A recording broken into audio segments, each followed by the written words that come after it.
idol, sa video po natin ngayon, ipapakita ko po yung pakatas po yung gagawin po natin. Sa nakaraang video ko po kasi may ginawa ko, yung title po niya ay 3 ways of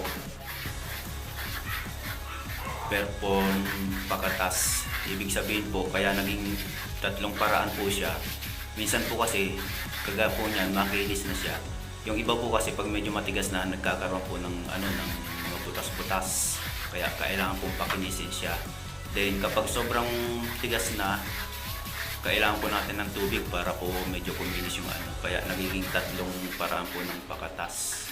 Dito po kasi buong area po kasi ng wall ay basa po lahat. Kaya diretso po siya, wala po siyang tatlong paraan ng pakatas. Panoorin po natin mga idol hanggang sa matapos para po makita po natin.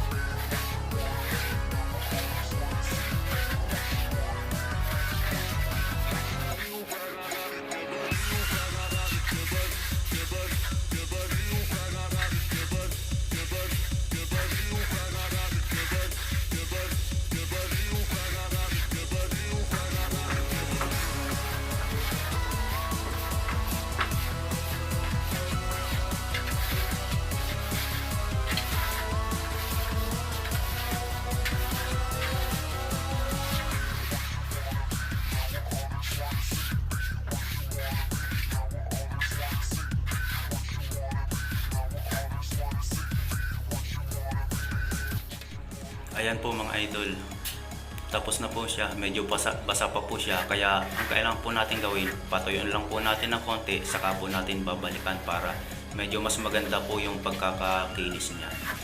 Okay po mga idol, sana po may natutunan po kayo sa paraan po ng pakatas.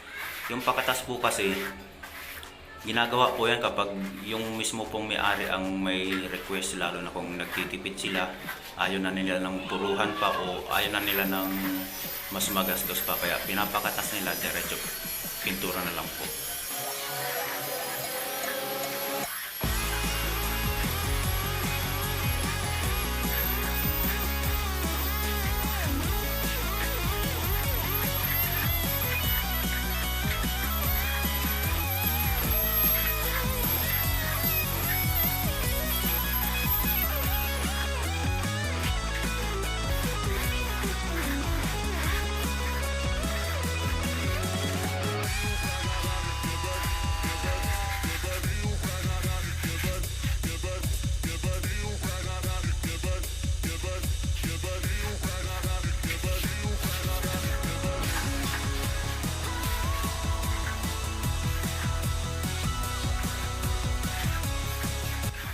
Marami pong salamat ulit mga idol sa panonood po ninyo.